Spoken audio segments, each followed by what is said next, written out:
Hi everyone, I hope you're fine and doing well.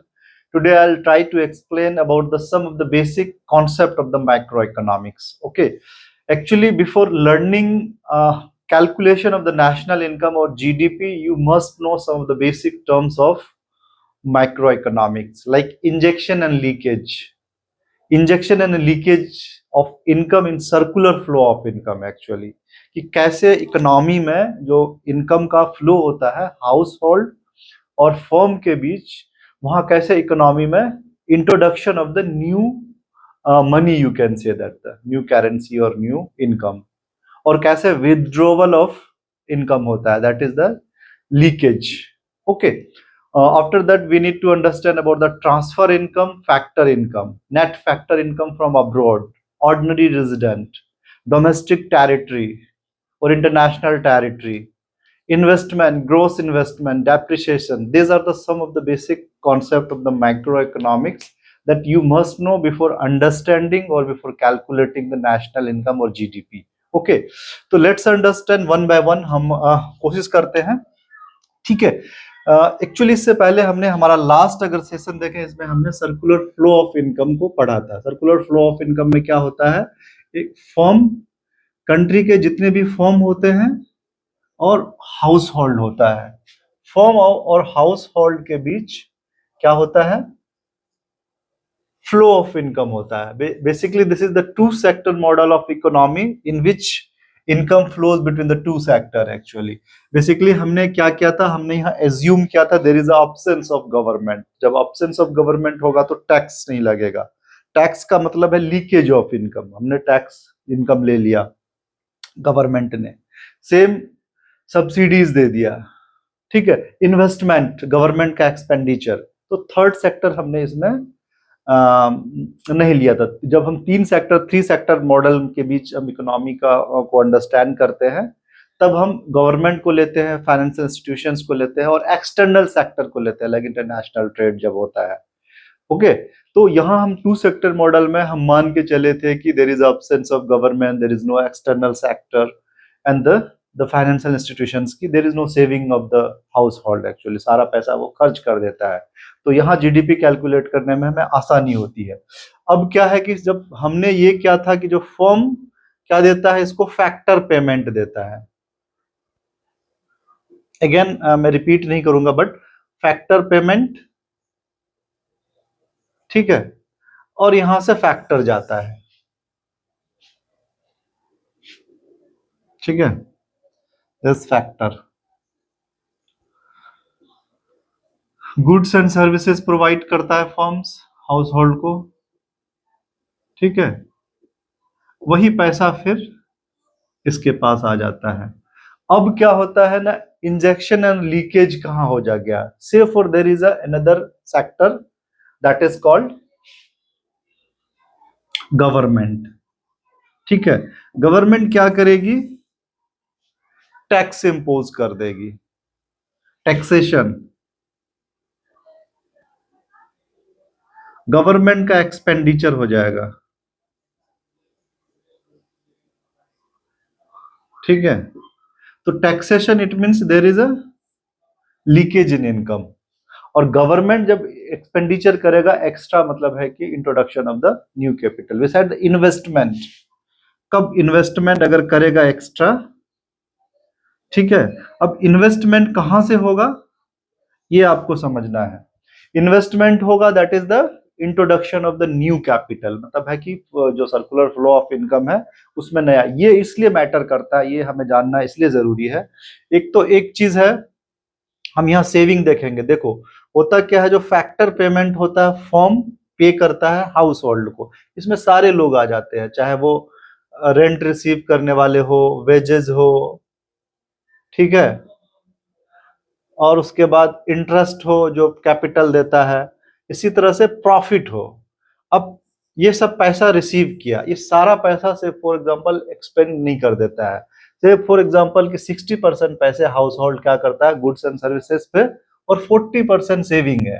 अब जब saving होगा तो यही पैसा क्या करता है दोबारा, मान के चलो अब तो फर्म, ऐसा तो फर्म का मालिक तो हाउस होल्ड ही होगा ना जिसको प्रॉफिट मिलेगा, वो क्या करेगा, दोबारा डिविडेंड या इन्वेस्ट कर देगा पैसा। तो that is the introduction of the fresh capital. एक तो ये हो गया कि इन्वेस्टमेंट के थ्रू हम जो introduction of the new income in the circular flow of income. फिर टैक्सेशन के थ्रू क्या करता है, गवर्नमेंट लीकेज विदड्रॉ करता है अगर बहुत ज्यादा हो जाता है।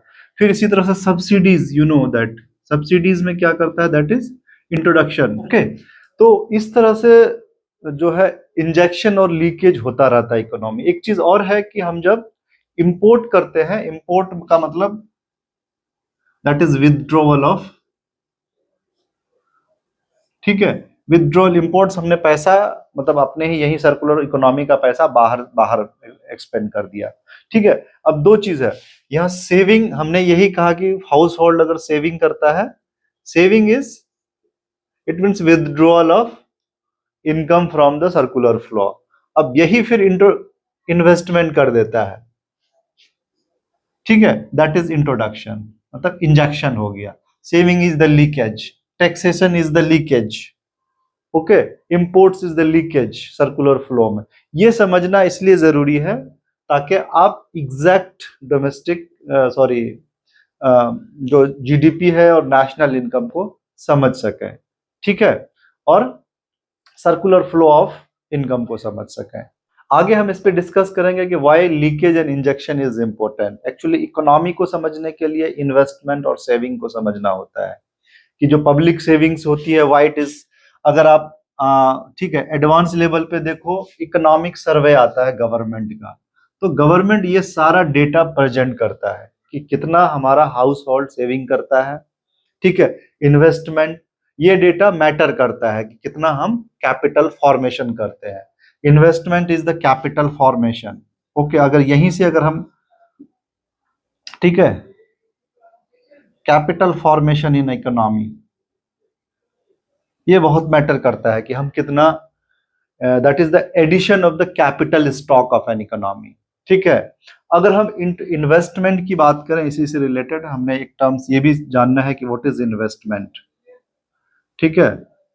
इससे पहले हमने जीडीपी डिस्कशन किया था। एक्चुअली क्या होता है, अगर डोमेस्टिक हमारा हमने ये भी इस मॉडल में एज्यूम किया था कि there is no external sector.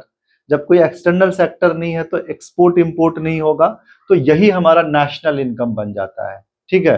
Basically हम क्या करते हैं, अगर नेशनल इनकम और डोमेस्टिक इनकम में क्या फर्क है, ठीक है, domestic income with in the domestic territory of the economy, और डोमेस्टिक इनकम में अगर हम net factor income from abroad add कर देते हैं, दैट इज नेशनल इनकम, ठीक है। बट अगर हम मान के चलते हैं कि there is no external sector, ठीक है, there is no export import, then this is the national income.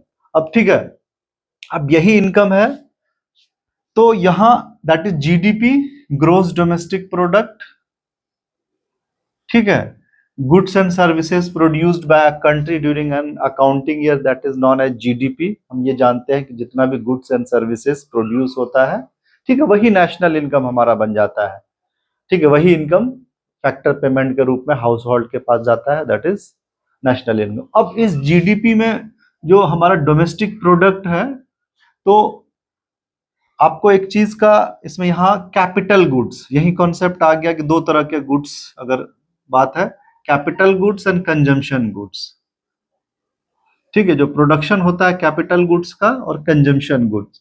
Consumption goods क्या होता है कि जो कंज्यूमर कंज्यूम कर लेता है, ठीक है, कंज्यूमर को फाइनल कंज्यूमर के पास चला जाता है, ठीक है, या तो सडनली कंज्यूम करने वाला पेरिशेबल आइटम होता है, फूड आइटम होता है, या फिर ड्यूरेबल्स गुड्स हो सकता है।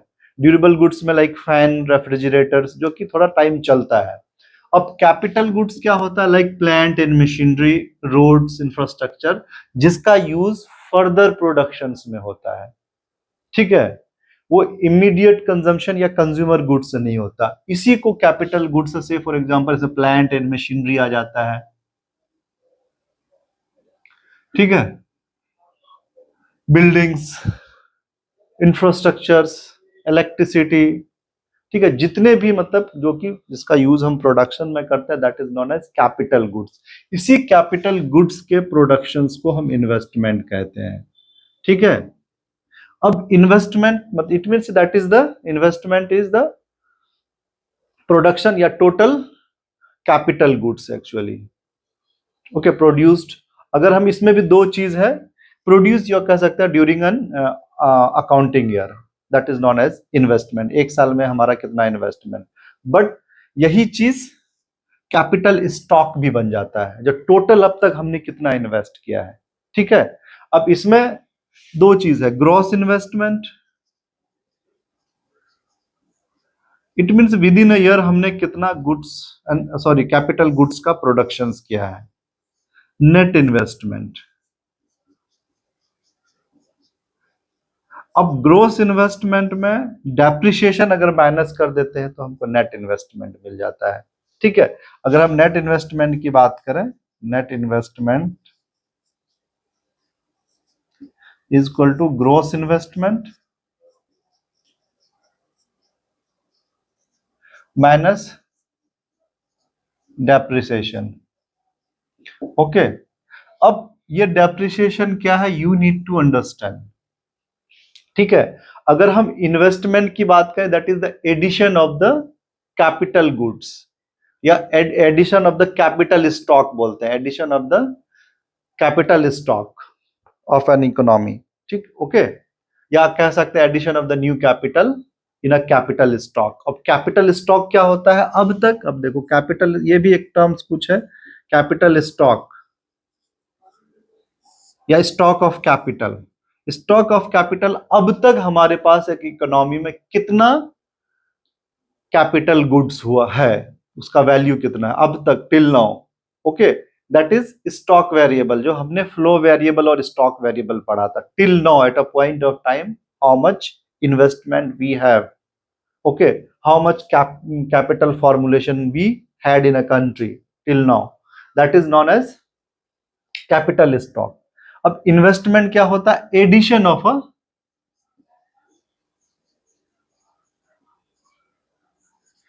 Addition of capital stock, addition to a capital stock of economy आप कह सकते हो, addition to capital stock of an economy. Okay, बात समझ में आ रही है आपको? ठीक है, तो इन्वेस्टमेंट और कैपिटल स्टॉक में फर्क है। तो इन्वेस्टमेंट जनरली हमने कह दिया कि दैट इज नॉन एज कि some capital goods we added during an accounting year, that is called. अब इसमें हम ग्रोस इन्वेस्टमेंट की बात कर रहे हैं या नेट इन्वेस्टमेंट की बात कर रहे हैं? नॉर्मली हमें नेट इन्वेस्टमेंट की बात करनी चाहिए। Gross investment without depreciation and net investment after charging depreciation. Now what is depreciation? हमने जो कैपिटल गुड्स को प्रोड्यूस किया या जीडीपी हमारा हुआ है, प्रोडक्शन किया, उसमें कैपिटल गुड्स को ह्रास भी होता है। अगर हम कैपिटल स्टॉक की बात करें, ठीक है, तो हम पता चलेगा कि हमारा, हम अगर ऐड करते जाए विदाउट चार्जिंग डेप्रिसिएशन, हमारा जो कैपिटल स्टॉक का वैल्यू बहुत ज्यादा बढ़ जाएगा। पता चला कि बहुत सारा मशीन खराब भी होता है, टूट फूट भी होता है, रिप्लेस भी होता है, वेयर एंड टेयर होता है, ओके, घिसता भी है, इंफ्रास्ट्रक्चर हमें रोड दोबारा बनाना पड़ता है, तो उसका वैल्यू तो घटता है ना। तो that's why we charge the depreciation, okay, that is fall in the value of capital stock और कैपिटल गुड्स, ओके, और decrease in the value of capital stock due to wear and tear और out of time, खुद ब खुद बहुत सारा जो capital goods का, तो उसे हमें जरूरी, अदरवाइज हमारा जो कैपिटल स्टॉक है मिस कैलकुलेट कर लेंगे। ओके, तो इसको हम आगे और एलिब्रेट करेंगे, but for the time being you need to know कि कैपिटल स्टॉक, इन्वेस्टमेंट, ठीक है, gross investment that is with depreciation, without charging depreciation, net investment after charging depreciation, और इन्वेस्टमेंट होता क्या है, ओके, यहां हमने बात की। ओके, जो फर्म हमारा गुड्स एंड सर्विसेज प्रोड्यूस करता है, तो कैपिटल गुड्स वाले पार्ट्स को हम कैपिटल गुड्स कहते हैं, या addition to the capital goods, या addition to the capital stock, या capital formation in an economy, कितना कैपिटल फॉर्म हुआ है, दैट इज वेरी इंपॉर्टेंट। एक इकोनॉमी का जो प्रोडक्टिविटी होता है, कितना प्रोडक्शन क्षमता उसने बढ़ाया है, वो इन्हीं सब फिगर पे डिपेंड्स करता है। तो ये आपको हमें आगे चलकर पढ़ना है, जो कि हमें जीडीपी और नेशनल इनकम कैलकुलेट करने में, उसे इंटरप्रेट करने में आसानी होगी। इसके अलावा आपको factor payment and transfer payment समझना पड़ेगा। ओके, फैक्टर पेमेंट,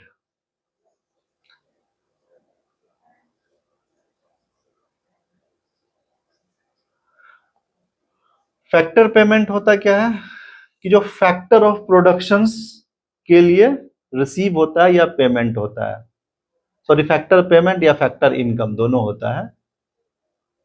ठीक है, बेसिकली हम इनकम की बात कर रहे हैं तो फैक्टर इनकम हम करें। Okay, factor income, factor income received out of rendering factor service like land, labor, capital, these are the factor income। Okay, हम अगर लैंड प्रोवाइड करते हैं, लैंड मतलब है कि कोई फिक्स्ड एसेट्स, अगर हम कोई सर्विस प्रोवाइड करते हैं या कुछ एम्प्लॉयमेंट कुछ देते हैं तो वेजेस लेते हैं, इंटरेस्ट कैपिटल अगर प्रोवाइड किए तो, ठीक है, these are land, labour, capital and entrepreneurship. अगर हम मैनेजर हैं या ऑनर हैं, बिजनेस को ऑन करते हैं तो एंटरप्रेन्योरशिप प्रोवाइड करते हैं। ठीक है, तो ये सब चीज लैंड, लेबर, कैपिटल, जो हमारा फैक्टर है, इसके बदले में जो पेमेंट मिलता है फैक्टर इनकम कहते हैं। तो विच इज वेरी इंपॉर्टेंट। दूसरा है transfer income, transfer income without rendering any service, free of cost हमें जो ऐसे मिलता है।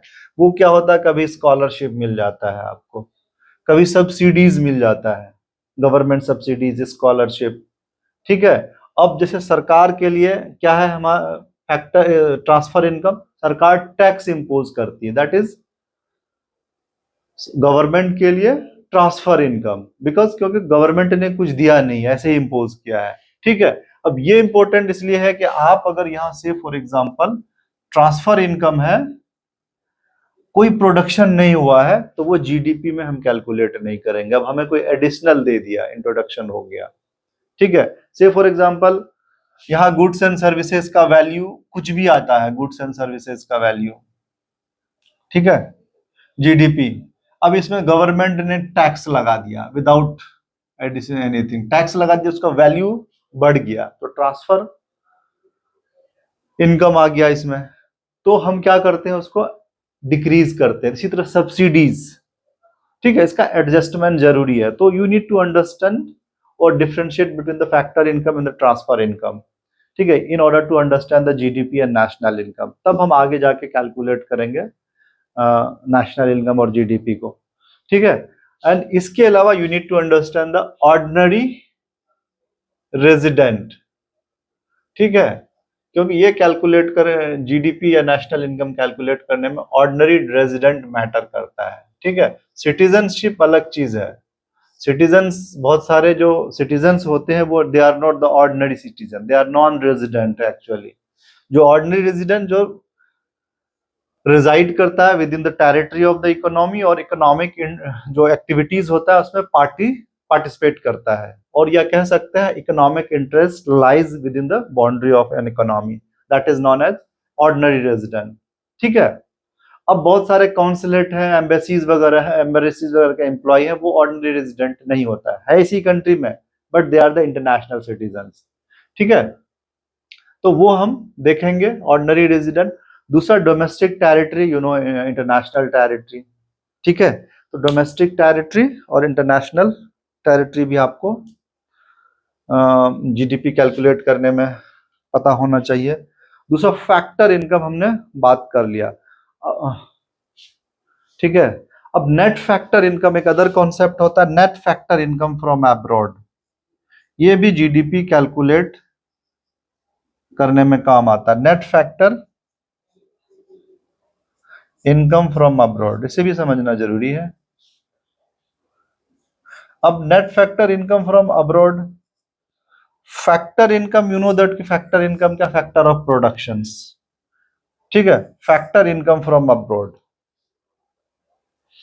ठीक है, अब फैक्टर इनकम क्या, नेट फैक्टर इनकम क्यों, factor income received from the abroad. Actually factor income कुछ होता है कि लोग हम बाहर भी काम करते, फैक्टर सर्विस देते, या तो हम एज एन एम्प्लॉय सैलरी वगैरह, या फिर कुछ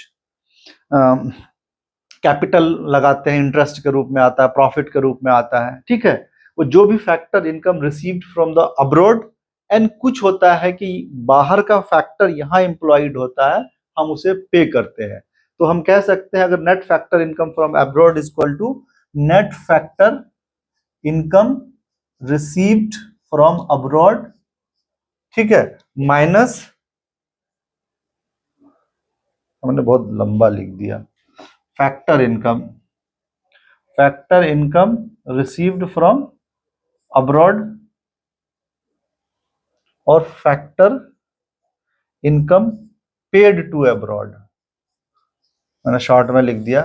तो जो रिसीव्ड हुआ और पेमेंट हुआ उसका जो करके एडजस्ट करके जो फिगर आएगा that is net factor income. Okay, ये हमें जीडीपी कैलकुलेट करने में हेल्प करेगा। तो आपको याद रहना चाहिए what is factor income received from abroad and what factor income paid to the abroad. Okay, जो हम रिसीव करते हैं टोटल उसको एडजस्ट कर देते हैं तो हमारा नेट फैक्टर इनकम आ जाता है। एक चीज हमें और समझना है that is net indirect tax. हमने यहाँ टैक्स की बात कही कि गुड्स एंड सर्विसेज जो प्रोड्यूस होता है, ठीक है, with in a boundary of a country, तो गवर्नमेंट इस पे नेट इनडायरेक्ट टैक्स लगाता है, ठीक है, या तो सेल्स पे या प्रोडक्शंस पे, ठीक है। और हमारे कंट्री में ये जो इनडायरेक्ट टैक्स है दैट इज जीएसटी है। जीएसटी कस्टम लगता है, ठीक है, एक्साइज ड्यूटी प्रोडक्शंस पे लगता है, बट अब सारा को सब्ज्यूम करके एक साथ मिला के वो जीएसटी है, इनडायरेक्ट टैक्स।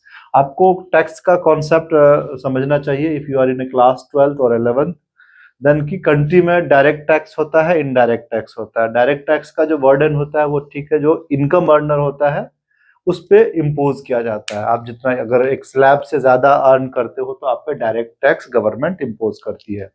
लेकिन इनडायरेक्ट टैक्स क्या होता है कि वो सारे लोग जो कंट्री के टैक्स पेयर है, कैसे कहते हैं कि अगर आप कोई सामान खरीदते हो, प्रोडक्शन पे, सामान पे होता है, सेल पे, अगर कोई सामान बिकता है मार्केट पे उस पे सेल्स टैक्स, ठीक है। पहले सर्विस टैक्स होता था, सेल्स टैक्स होता था, स्टेट्स का होता था, सेंट्रल गवर्नमेंट का टैक्स होता था, हर स्टेज पे पहले टैक्स होता था, लेकिन गवर्नमेंट ने उसे सारा को मिला के जीएसटी कर दिया है। तो ठीक है, तो इसे हमें, क्योंकि अब देखोगे कि क्योंकि हम जो कैलकुलेट करेंगे मार्केट प्राइस पे जीडीपी को, तो उस पर टैक्स लगा होता है। कभी कभी आपको फिगर दे रखा होता है दैट इज मार्केट प्राइस, तो उसमें गवर्नमेंट का टैक्स इम्पोज कर रखा होता है। टैक्स क्या होता है, 100 रुपए का अगर सामान है, अगर 20% जीएसटी है दैट इज 120 रुपया।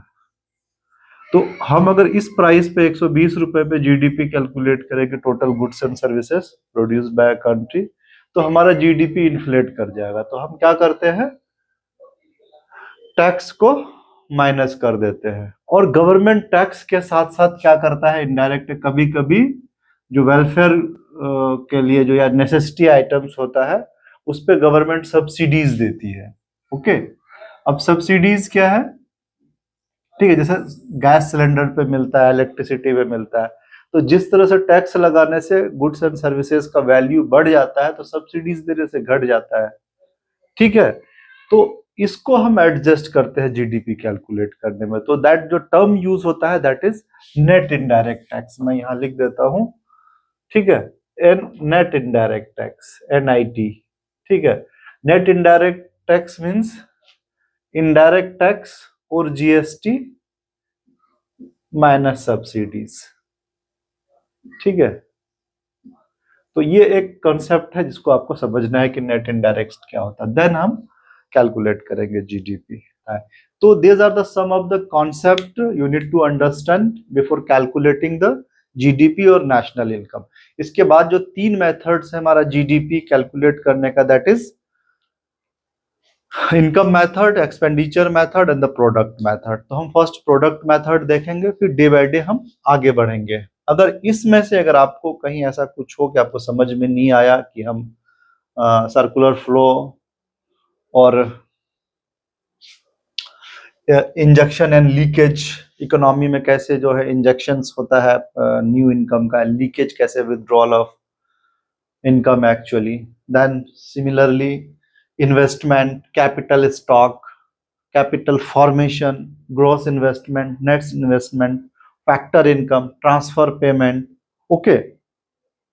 और net factor income from abroad, ये सब आपके बुक में दे रखा है। अगर if you are a CBSE student, Sandeep Garg की बुक में काफी एलेबोरेटली है मैक्रो इकोनॉमिक्स का। इसके अलावा you can refer the NCERT, ठीक है। ओरियन जैन है, बट आई थिंक जो संदीप गर्ग की बुक है वो ज्यादा एक्सप्लेन किया हुआ है। I hope you understand. For the time Bing, thank you so much, have a good day.